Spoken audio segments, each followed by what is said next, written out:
일본의 역사교육은 거짓말이었습니다. 전대미문의 충격 발언 하나가 지금 일본 사회를 뒤흔들고 있습니다. 일본의 정치 명문가 출신 시라카와 아야노의 충격적인 발언 때문인데요. 일본의 역사교육은 거짓이었다라는 그녀의 한마디에 지금 일본 사회가 대혼란에 빠졌습니다. 특히 그녀가 정계 실세인 시라카와 의원의 따님이라는 점 때문에 파장이 더 큰데요. 보수 언론들은 연일 그녀를 비난하고 있고 일본 정부도 어찌할 바를 모르는 상황입니다. 대체 무슨 일이 있었길래 평생 일본이 세계 최고의 나라라고 믿어왔던 명문가의 딸이 이런 충격적인 발언을 한 걸까요? 아야노는 한국 방문 전까지만 해도 달랐습니다. 오히려 한국을 무시하고 일본의 우월함만을 믿었던 인물이었죠. 그런데 대체 한국에서 무엇을 보고 들었기에 자신의 가문과 나라를 뒤흔드는 발언을 한 걸까요? 지금부터 그 충격적인 이야기를 파헤쳐 보도록 하겠습니다. 그 전에 잠깐 1초면 누를 수 있는 구독과 좋아요 버튼 부탁드립니다. 여러분의 관심이 더 좋은 콘텐츠를 만드는 힘이 됩니다. 자, 그럼 지금부터 시라카와 아야노의 충격적인 이야기를 시작하겠습니다. 저는 시라카와 아야노입니다.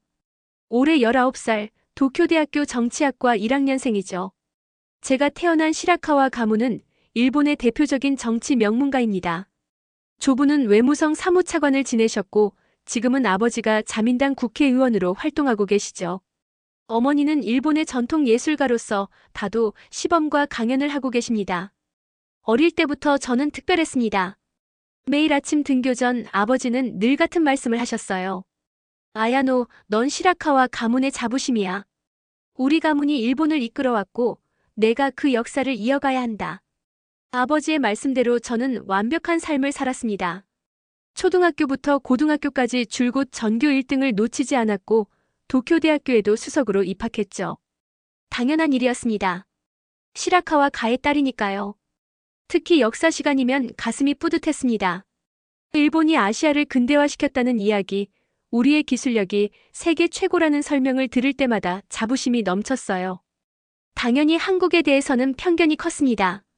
교과서에는 늘 일본의 영향으로 한국이 발전했다고 나와 있었으니까요. 도쿄대학교에 입학하고 사이토 유타를 만났습니다. 유타는 저처럼 국회의원의 자녀였지만 전혀 달랐어요. 한국은 이제 일본을 따라잡았어.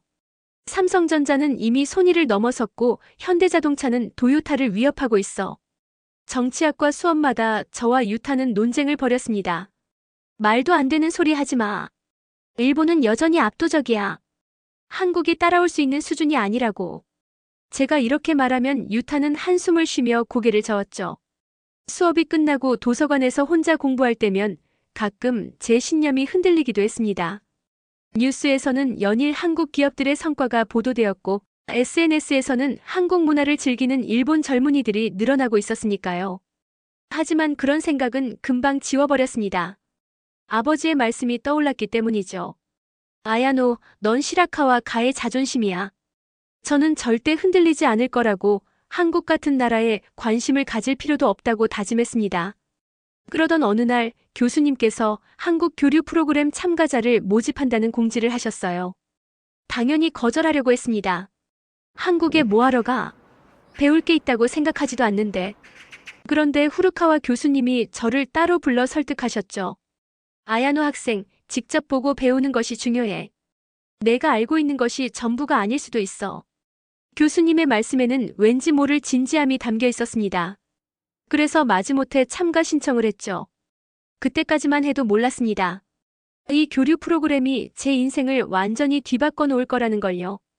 그리고 그 시작은 바로 어머니의 이상한 행동에서 비롯됐다는 것도 말입니다. 한국 교류 프로그램 참가가 결정된 날, 저는 무거운 발걸음으로 집으로 향했습니다. 아버지께 이 소식을 전해야 했기 때문이죠. 한국이라고? 교류 프로그램? 평소 목소리와 달리 아버지의 반응은 의외로 무덤덤했습니다. 그래, 가보는 것도 나쁘지 않겠구나. 저는 당황했습니다. 보수 정치인인 아버지가 이렇게 쉽게 허락하실 줄은 몰랐거든요. 하지만 더 이상한 건 어머니의 반응이었습니다. 식탁 건너편에서 저녁 식사 준비를 하시던 어머니의 손이 순간 멈췄어요. 젓가락을 떨어뜨리셨고 얼굴이 하얗게 변했습니다. 어머니, 괜찮으세요? 제가 물었지만 어머니는 아무 말씀도 없으셨죠. 잠시 후 그래, 좋은 경험이 될 거야 라고 하셨지만 목소리가 떨리는 게 느껴졌습니다. 그날 밤 이상한 일이 일어났습니다. 제가 짐을 싸고 있을 때 어머니가 조용히 제 방문을 두드리셨어요. 아야노, 잠깐 이야기 좀 할까? 평소에 우아하고 단정한 모습이 아니었습니다. 어머니는 무언가 불안해 보이셨죠. 어머니는 주위를 살피듯 고개를 돌리시더니 낡은 종이 한 장을 건네셨습니다. 이건 서울에서 꼭 가봐야 할 곳이야. 내가 알아야 할 진실이 있어. 종이에는 한글로 주소가 적혀 있었습니다. 어머니, 이게 무슨... 제가 묻기도 전에 어머니는 서둘러 방을 나가셨어요. 저는 영문도 모른 채 그 종이를 바라보았습니다. 어머니가 한글을 아신다는 사실도 놀라웠지만 더 이상한 건 어머니의 행동이었죠. 다음 날 아침 평소와 다름없이 어머니는 다도 수업을 위해 외출하셨습니다. 마치 어젯밤 일이 없었던 것처럼요. 저는 그 종이를 가방 깊숙이 넣었죠. 별로 중요한 건 아니겠지라고 생각하며 말이에요. 유타는 교류 프로그램 참가 소식을 듣고 놀라워했습니다. 내가 한국에 간다고? 믿을 수 없네. 저는 무심히 대답했죠. 교수님이 강력히 권하셔서 어쩔 수 없이 가는 거야. 기대는 하나도 안 해. 후루카와 교수님은 출발 전 오리엔테이션에서 이상한 말씀을 하셨습니다. 이번 여행이 너희들의 인생을 바꿀지도 모른다. 그때는 그저 과장된 표현이라고 생각했죠. 하지만 지금 돌이켜보면 교수님은 이미 모든 걸 알고 계셨던 것 같아요. 비행기 티켓을 받아들고 출발 날짜를 확인하는데 갑자기 어머니의 모습이 떠올랐습니다. 평소에 단아하고 우아한 모습이 아닌 불안해 보이던 그날 밤의 표정이요. 그리고 한글로 쓰인 그 주소. 도쿄 나리타 공항으로 향하는 차 안에서도 계속 그 생각이 났습니다. 어머니는 왜 그렇게 이상한 행동을 하셨을까? 그리고 그 주소에는 무슨 비밀이 있는 걸까? 하지만 이런 의문들은 곧 잊혀졌죠. 제 앞에 펼쳐질 충격적인 진실을 아직 알지 못했으니까요. 비행기에 오르며 마지막으로 도쿄의 하늘을 올려다봤습니다. 그때까지만 해도 저는 몰랐어요. 이 여행이 저의 모든 믿음을 뒤흔들어 놓을 거라는 것을요. 인천국제공항에 도착한 순간 저는 제 눈을 의심했습니다. 로봇이 수화물을 운반하고 AI 안내 시스템이 승객들을 안내하고 있었거든요. 이게 정말 한국이 맞나? 저도 모르게 중얼거렸습니다. 입국장으로 향하는 길에서 처음으로 충격을 받았습니다. 얼굴 인식과 지문 인식을 동시에 하는 자동 입국 심사대를 보면서 말이죠. 일본의 나리타 공항에서는 보지 못한 광경이었습니다. 와, 이건 정말 대단한데. 옆에서 유타가 감탄했습니다. 저는 괜히 발걸음을 서둘렀죠. 인정하기 싫었거든요. 한국이 일본보다 앞서 있다는 걸요. 공항 곳곳에 설치된 무료 와이파이도 놀라웠습니다. 일본에서는 관광객들이 따로 와이파이 기기를 대여해야 하는데 여기서는 그럴 필요가 없었어요. 다운로드 속도를 측정해보니 일본보다 훨씬 빨랐습니다. 아야, 너 봐봐. 우리나라보다 빠르잖아. 유타가 자신의 속도 측정 결과를 보여줬지만 저는 고개를 돌렸습니다. 그래서 뭐 어쨌다는 거야? 그런 건 세부적인 것일 뿐이야. 하지만 제 말과는 달리 마음 한구석이 불편했습니다. 공항에서 나와 지하철을 타면서 그 불편함은 더 커졌죠. 교통카드 하나로 모든 대중교통을 이용할 수 있는 시스템, 지하철 안의 와이파이, 스크린도어. 모든 게 일본보다 앞서 있었습니다. 서울 시내로 들어서면서 저는 점점 혼란스러워졌습니다. 거리 곳곳에 설치된 디지털 안내판, 최신식 건물들, 그리고 시민들이 사용하는 첨단 기기들까지. 제가 알고 있던 한국의 모습이 아니었어요. 숙소로 가는 버스 안에서 창밖을 바라보며 생각했습니다. 이상하다. 분명 일본이 더 발전했다고 배웠는데. 머릿속이 복잡해졌습니다. 어머니가 주신 그 한글 주소가 적힌 종이가 가방 속에서 자꾸 신경 쓰였죠. 저녁이 되자 서울의 밤거리가 화려한 네온사인으로 빛나기 시작했습니다. 그 모습은 도쿄의 밤거리만큼이나 현대적이었어요. 숙소 창문 앞에 서서 서울의 야경을 바라보는데 가슴 한켠이 불안해지기 시작했습니다. 내가 알고 있던 게 전부가 아닐지도 모른다. 후루카와 교수님의 말씀이 떠올랐습니다. 하지만 저는 여전히 고개를 저었죠. 아니야, 분명 이게 다는 아닐 거야. 내일 경복궁에 가면 한국의 진짜 모습을 볼 수 있을 거야. 그때까지만 해도 저는 몰랐습니다. 경복궁에서 제가 마주하게 될 진실이 제 신념을 완전히 무너뜨릴 거라는 걸요. 그리고 그곳에서 시작될 더 큰 충격들을요. 다음 날 아침, 우리 일행은 경복궁으로 향했습니다. 여기서는 한국의 후진성을 확인할 수 있겠지라고 생각했죠. 하지만 제 예상은 완전히 빗나갔습니다. 가이드 박민서 선생님이 설명을 시작했습니다. 경복궁은 조선의 전궁이었습니다. 웅장한 규모와 세련된 건축미는 당시 조선의 국력을 보여주죠. 저는 그저 코웃음을 쳤습니다. 하지만 이어진 이야기에 제 웃음은 곧 굳어버렸죠. 1895년 10월 8일 이곳에서 비극적인 사건이 일어났습니다. 일본군이 명성황후를 시해한 거예요. 박 선생님의 말에 저는 놀라서 소리를 질렀습니다. 잠깐만요. 그건 잘못된 정보입니다. 저희는 그렇게 배우지 않았어요. 박 선생님은 차분히 사진들을 보여주셨습니다. 당시 외국 신문 기사, 외교관들의 증언, 그리고 범행에 가담했던 일본인들의 자백까지 모든 증거가 일본의 개입을 가리키고 있었죠. 우리가 배운 건 조선의 내분이었다고. 제 목소리가 떨렸습니다. 유타가 제 어깨를 잡았지만 저는 그의 손을 뿌리쳤죠. 이건 거짓말이에요. 분명 거짓말일 거예요.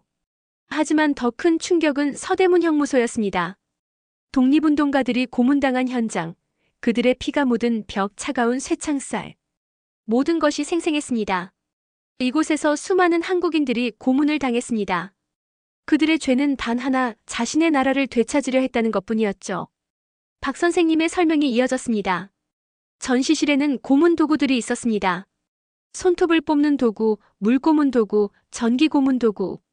저는 더 이상 보지 못하고 밖으로 뛰쳐나왔습니다. 화장실에 숨어 울고 있는데 유타가 찾아왔습니다. 아야, 너 괜찮아? 저는 고개를 저었습니다. 어떻게 괜찮을 수 있어? 우리가 지금까지 배운 건 뭐였던 거야? 유타는 잠시 침묵하더니 말했습니다. 이건 과거야. 하지만 우리는 이 과거를 제대로 알아야 해. 저는 여전히 받아들일 수 없었습니다. 아니야, 분명 다른 설명이 있을 거야. 우리나라가 이런 짓을 했을 리가 없어. 서대문 형무소를 나오면서 저는 어머니가 주신 종이를 다시 꺼내보았습니다. 한글로 쓰인 그 주소가 자꾸만 제 마음을 흔들었죠. 그리고 그때 후루카와 교수님이 저를 부르셨습니다. 교수님의 표정이 심각해 보였습니다. 아야노, 내가 알아야 할 이야기가 있다. 그 순간 저는 직감했습니다. 더 큰 진실이 저를 기다리고 있다는 것을요. 서대문 형무소를 나와 숙소로 돌아가려는 찰나 후루카와 교수님이 저를 따로 불러세웠습니다. 아야노, 잠깐 이야기 좀 할까? 그 교수님의 목소리에는 평소와 다른 무게감이 느껴졌습니다. 근처 카페로 자리를 옮겼습니다. 창가에 앉아 교수님은 오랫동안 커피잔만 바라보시더니 천천히 입을 여셨습니다. 내가 알고 있는 가족의 역사가 전부가 아닐 수도 있어. 저는 순간 긴장했습니다. 무슨 말씀이신가요? 그 교수님은 주머니에서 오래된 사진 한 장을 꺼내셨습니다. 이 사진을 보렴. 사진 속에는 젊은 여성 2명이 서울대학교 정문 앞에서 활짝 웃고 있었습니다. 한 명은 분명 젊은 시절의 교수님이었고 다른 한 명은 저는 숨이 멎는 것 같았습니다. 이건 어머니잖아요. 그 교수님은 고개를 끄덕이셨습니다. 그래, 내 어머니야. 하지만 그때 이름은 이수연이었지. 서울대학교 국문학과 수석이었어. 저는 믿을 수 없었습니다. 그게 무슨... 어머니는 일본 분이시잖아요. 시라카와 가문이. 교수님이 제 말을 부드럽게 끊으셨습니다. 내 어머니는 한국인이야. 우리는 서울대학교 교환학생 시절 친구였어. 그런데 어느 날 갑자기 일본으로 유학을 간다며 사라졌지. 그 후로 이수연이란 이름은 사라졌고 시라카와 사쿠라가 되었어. 저는 어지러웠습니다. 지금까지 알고 있던 모든 것이 흔들리는 것 같았죠. 교수님은 또 다른 사진을 보여주셨습니다. 최근에 찍은 것 같은 사진이었어요. 3년 전 내가 한국에서 연구 프로젝트를 진행하면서 우연히 내 외할머니를 만났어. 아직도 북촌에 살고 계시지. 외할머니는 내 어머니가 자신을 잊었다고 생각하셨어. 하지만 여전히 기다리고 계셔. 교수님은 쪽지 하나를 제게 건네셨습니다. 이 주소로 가보렴. 내 외할머니가 기다리고 계실 거야. 저는 떨리는 손으로 쪽지를 받았습니다. 이건 어머니가 주신 주소와 같아요. 교수님은 씁쓸하게 웃으셨습니다. 내 어머니도 이제는 때가 됐다고 생각하신 모양이구나. 이제 내가 진실을 알아야 할 때라고. 교수님의 말씀에 저는 눈물이 났습니다. 카페를 나와 북촌으로 향하는 택시 안에서 저는 계속해서 어머니를 생각했습니다. 항상 단아하고 우아하셨던 어머니, 완벽한 일본 전통 예술가의 모습을 보여주셨던 어머니. 그 뒤에 숨겨진 진실이 이제야 드러나려 하고 있었습니다. 택시 창문에 비친 제 모습이 흐릿하게 보였습니다. 한국인 어머니를 둔 제가 그동안 한국을 얼마나 무시하고 비웃었던가요? 북촌으로 가는 길이 그 어느 때보다 길게 느껴졌습니다. 북촌 한옥마을의 좁은 골목을 따라 걸으며 저는 쪽지에 적힌 주소를 찾았습니다. 무거운 발걸음으로 한옥대문 앞에 섰을 때 가슴이 터질 것만 같았습니다. 떨리는 손으로 초인종을 눌렀습니다. 잠시 후 90대로 보이시는 할머니께서 문을 여셨어요. 할머니는 저를 보시자마자 눈물을 글썽이셨습니다. 수연아. 할머니가 떨리는 목소리로 부르셨습니다. 저는 한국어를 이해하지 못했지만 그 말씀이 어머니의 한국 이름이라는 걸 알았어요. 다행히 후루카와 교수님이 통역을 위해 좀 늦게 와주셨습니다. 할머니께서 처음에는 내 어머니인 줄 아셨대. 너와 젊은 시절 내 어머니가 정말 닮았나 보구나. 할머니는 저를 안으로 이끄셨습니다. 오래된 한옥 안에는 어머니의 젊은 시절 사진들이 가득했어요. 서울대학교에서 친구들과 찍은 사진, 어머니가 한복을 입고 환하게 웃고 있는 사진. 교수님의 통역으로 할머니의 이야기를 들을 수 있었습니다. 어머니는 서울대 국문학과 학생이었다고 해요. 교수님들이 인정하는 학생이었는데 어느 날 갑자기 일본 유학을 간다고 하셨대요. 할머니는 앨범을 보여주시며 계속 이야기를 이어가셨고 교수님이 통역해 주셨습니다. 어머니는 일본 유학 중에 아버지를 만나셨고 시라카와 가문에 시집을 가게 되셨답니다. 하지만 그 가문에서 한국인 며느리는 받아들일 수 없었대요. 그래서 내 어머니는 모든 것을 지워야 했다고 하시네요. 교수님이 할머니의 말씀을 전해주셨습니다. 국적도 이름도 가족도 모두 포기하고 완벽한 일본인이 되어야 했단다. 할머니는 서랍에서 편지 뭉치를 꺼내셨습니다. 교수님이 설명해 주셨어요. 19년간 내 어머니가 보내신 편지들이라고 하시네. 첫 번째 편지에는 네 돌 사진이 들어있네요. 저는 편지들을 바라보며 눈물을 멈출 수 없었습니다. 한글로 빼곡히 적힌 글씨들. 읽을 수는 없었지만 그 속에 담긴 어머니의 그리움이 전해지는 것 같았어요. 매년 너의 생일마다 편지를 보내셨대. 교수님이 말씀하셨습니다. 이번에 특별히 내가 한국에 온다는 소식도 전해주셨고 할머니께서는 이날을 기다리고 계셨던 거야. 해가 저물 때까지 저는 할머니와 함께 있었습니다. 비록 직접 대화는 할 수 없었지만 교수님의 통역으로 어머니의 이야기를 들을 수 있었죠. 학창 시절의 이야기, 그리고 숨겨야만 했던 그 모든 시간들. 집으로 돌아가는 길, 저는 마음속 깊이 결심했습니다. 한국어를 배워야겠다고요. 외할머니와 직접 대화하고 싶었고 어머니의 편지도 읽고 싶었거든요. 그리고 무엇보다 이제는 제가 어머니를 지켜드려야겠다는 생각이 들었습니다. 더 이상 숨기지 않으셔도 된다고 당당히 어머니의 정체성을 인정받을 수 있도록 도와드리고 싶었습니다. 하지만 그것은 곧 시라카와 가문과의 대립을 의미했죠. 특히 조부와 아버지가 숨기고 있는 또 다른 충격적인 진실과 마주하게 될 줄은 그때는 몰랐습니다. 일본으로 돌아온 다음 날 저는 더 이상 진실을 외면하지 않기로 결심했습니다. 떨리는 마음으로 저녁 식사 자리를 마련했죠. 외할머니를 만났다는 말을 꺼내자마자 식탁은 얼어붙었습니다. 어머니는 젓가락을 떨어뜨리셨고 아버지의 표정이 순식간에 굳어졌습니다. 제가 알게 된 사실들을 이야기하자 아버지는 격분하셨죠. 하지만 그때 어머니가 놀라운 고백을 하셨습니다. 이제는 됐어요. 더 이상은 숨기고 싶지 않아요. 어머니의 떨리는 목소리로 시작된 이야기는 우리 가족이 30년간 감춰온 비밀을 하나둘 드러냈습니다. 어머니의 본명이 이수연이라는 것, 서울대 학생이었다는 것, 그리고 시라카와 가문에 시집 오면서 한국인이라는 정체성을 모두 지워야 했다는 사실까지. 아버지는 처음에는 완강히 부정하셨습니다. 하지만 어머니가 돌아가신 할아버지 이야기를 꺼내시자 아버지의 얼굴이 창백해졌죠. 그리고 마침내 또 다른 충격적인 진실이 드러났습니다. 할아버지는 1940년대 한국에서 일본 정부의 고위 관리로 일하셨다고 합니다. 독립운동가들을 탄압하는 일에 관여하셨고 그 죄책감에 평생 시달리셨다고 해요. 한국인 며느리를 받아들인 것도 그런 과거에 대한 작은 속죄였다는 걸 알게 됐습니다. 아버지는 여전히 가문의 체면을 걱정하셨지만 어머니의 눈빛은 그 어느 때보다 밝아 보였어요. 30년 만에 처음으로 당신의 진짜 이름을 말씀하시는 어머니의 모습에서 저는 그동안 얼마나 힘드셨을지 짐작할 수 있었습니다. 그날 밤 우리 가족의 오랜 비밀이 마침내 드러났습니다. 아직 많은 것들이 해결되지 않았지만 적어도 이제는 더 이상 숨기지 않아도 된다는 걸 알았죠. 어머니께서 이제야 우리 가족이 진짜 자유로워지는 것 같다고 하신 말씀이 아직도 제 귓가에 맴돕니다. 진실을 마주한 후 제 마음속에는 새로운 결심이 자라나기 시작했습니다. 한국어를 배우고 싶었어요. 어머니의 편지를 읽고 싶었고 외할머니와 직접 대화하고 싶었거든요.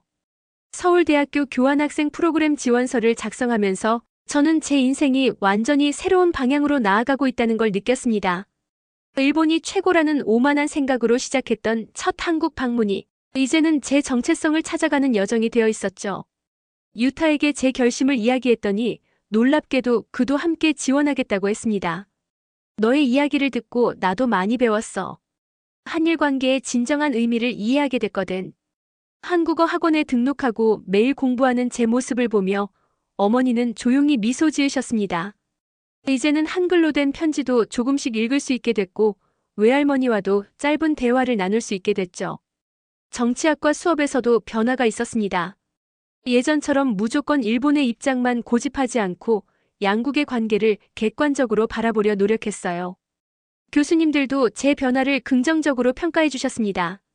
출국을 며칠 앞둔 어느 날 어머니가 서재로 저를 부르셨습니다.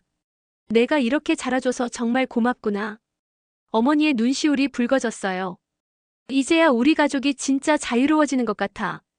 저는 어머니를 꼭 안아드렸습니다. 앞으로는 당당하게 살아요.